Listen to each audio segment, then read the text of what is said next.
Hello बच्चा लोग, मेरा नाम है प्रभात। आज के इस वीडियो में हम बात करेंगे जेईई मेन 2020 के 9 जनवरी मॉर्निंग स्लॉट में पूछे गए क्वेश्चन के बारे में। इस क्वेश्चन में हमसे पूछा गया है correct order of heat of combustion is. हमें हीट ऑफ कंबशन का करेक्ट ऑर्डर बताना है और हमें 3 एल्कीन दे रखी है और ये ऑर्डर अगर हम ऑप्शंस में ध्यान से देखें तो हमें इंक्रीजिंग दे रखे हैं। सारे ऑप्शंस हमें इंक्रीजिंग ऑर्डर में दे रखे हैं, तो हमें इंक्रीजिंग ऑर्डर में ये फाइंड आउट करना है कि किस एल्कीन का हीट ऑफ कंबशन कितना कम होगा और किसका सबसे ज्यादा होगा। अब ये समझने के लिए हमें ये आइडेंटिफाई करना है कि हीट ऑफ कंबशन एल्कीन की हम जज किस बेसिस पर करते हैं। तो आइडिया बहुत सिंपल है।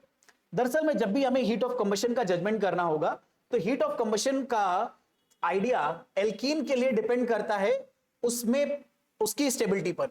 तो हम लोग सिंपल सी भाषा में ये बोल सकते हैं कि एल्कीन का जो हीट ऑफ कंबशन है,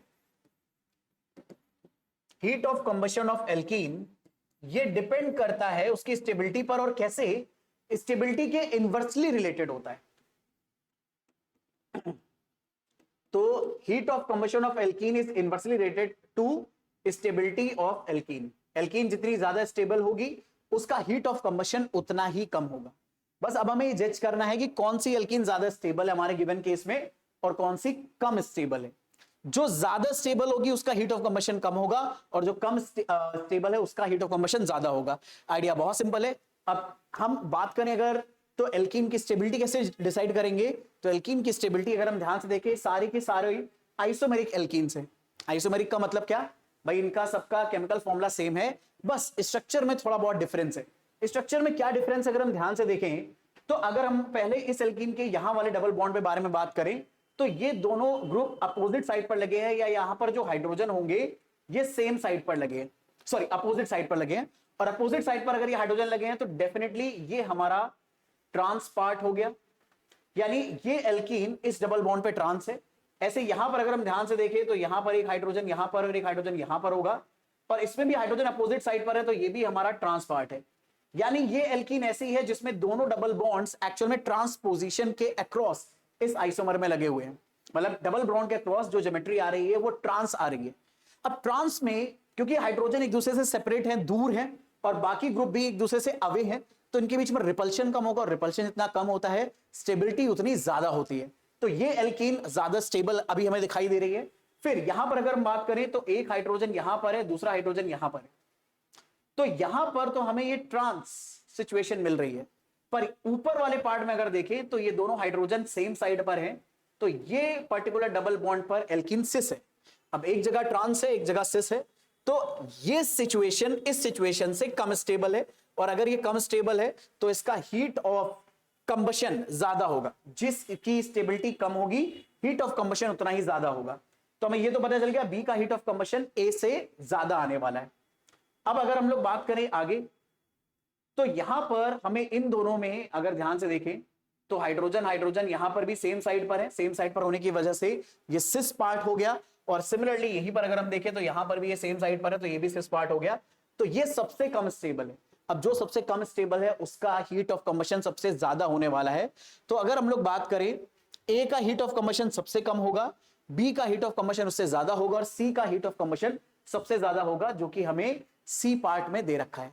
तो ये होगा हमारा करेक्ट ऑप्शन। तो मुझे उम्मीद है ये आइडिया आप लोगों को अच्छे से समझ में आया होगा।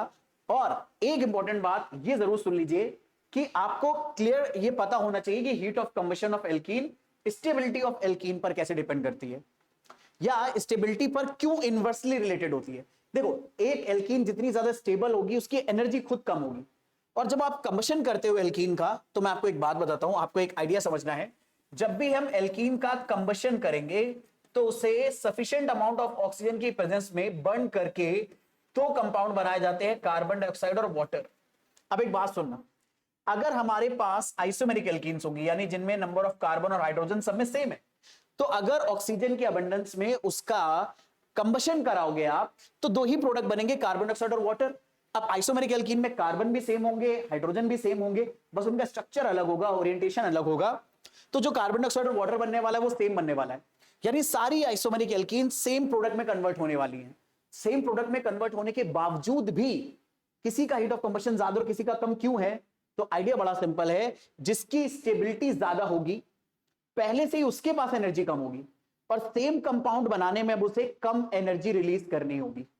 ये आइडिया आप लोगों को बहुत अच्छे से पता होना चाहिए। अगर मैं आपको एक डायग्राम बना के दिखाऊं, अगर मान लो ये मेरे पास एक लेस स्टेबल एल्कीन है,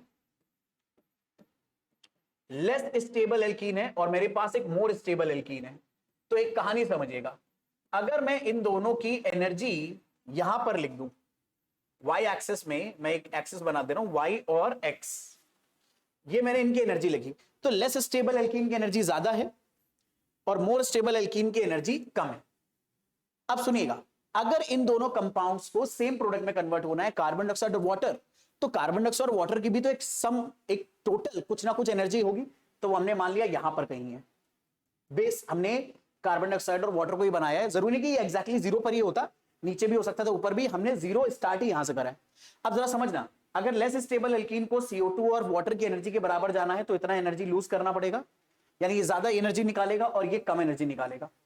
तो हीट, अब ये एनर्जी कंबशन के फॉर्म में, हीट के फॉर्म में बाहर निकलेगी कंबशन रिएक्शन में। तो जिस केस में एनर्जी कम होगी, ठीक है, वो हमें दिख रहा है मोर स्टेबल एल्कीन है। तो जितनी ज्यादा स्टेबल एल्कीन होगी उसके पास, क्योंकि खुद कम एनर्जी होती है, इसीलिए जब वो सेम प्रोडक्ट बनाएंगे तो इसीलिए यहां पर कम एनर्जी रिलीज होगी। ये आइडिया पता करना बहुत ज्यादा जरूरी होता है हमारे लिए।